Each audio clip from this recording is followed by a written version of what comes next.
Ashes of Malmoth is Grimdawn's first main expansion. You get an increased level cap to 100, 2 new masteries, a new story and areas to explore in the giant city of Malmoth. It's a very interesting expansion that I do think adds a lot for the price point you're getting. So what exactly do you get? Let's start off with the level cap. You've got a level cap increase of 100, so if you've got existing characters, you can play through the new story sections. You can also gather new devotion points as you're playing. And then you've got 2 new masteries to play through when you get bored of your existing characters. You've got the Necromancer and the Inquisitor. The Inquisitor is kind of more of like a range class. You can do things like dual pistols.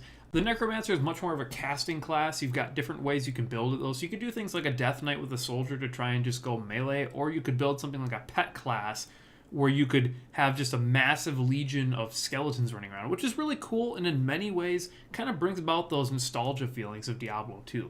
Overall, I think the new classes are some of the best ones in the game as a whole. They've got a lot of viable paths, they're very interesting and well thought out, the abilities are a lot of fun to use, and you can certainly experiment and try them all out.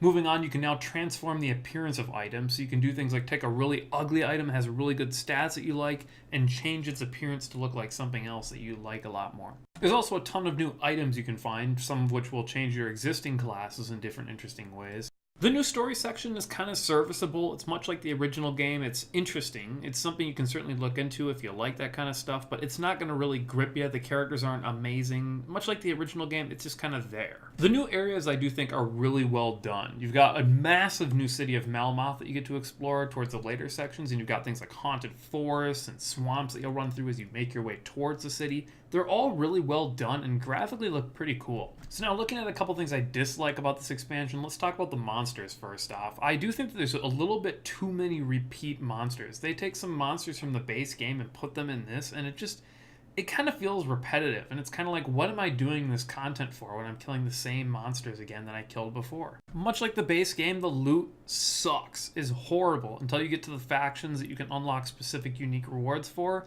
and that's because much like the base game, it just gives you a bunch of junk, and some of the stuff you might not be able to use because it's for an entirely different class. So as a result, you'll just be stuck with a ton of crap and have to stick it either in your stash or just sell it, which is really frustrating because it really means that the journey to getting to that new max level so you can start grinding for the cool, interesting items is really boring.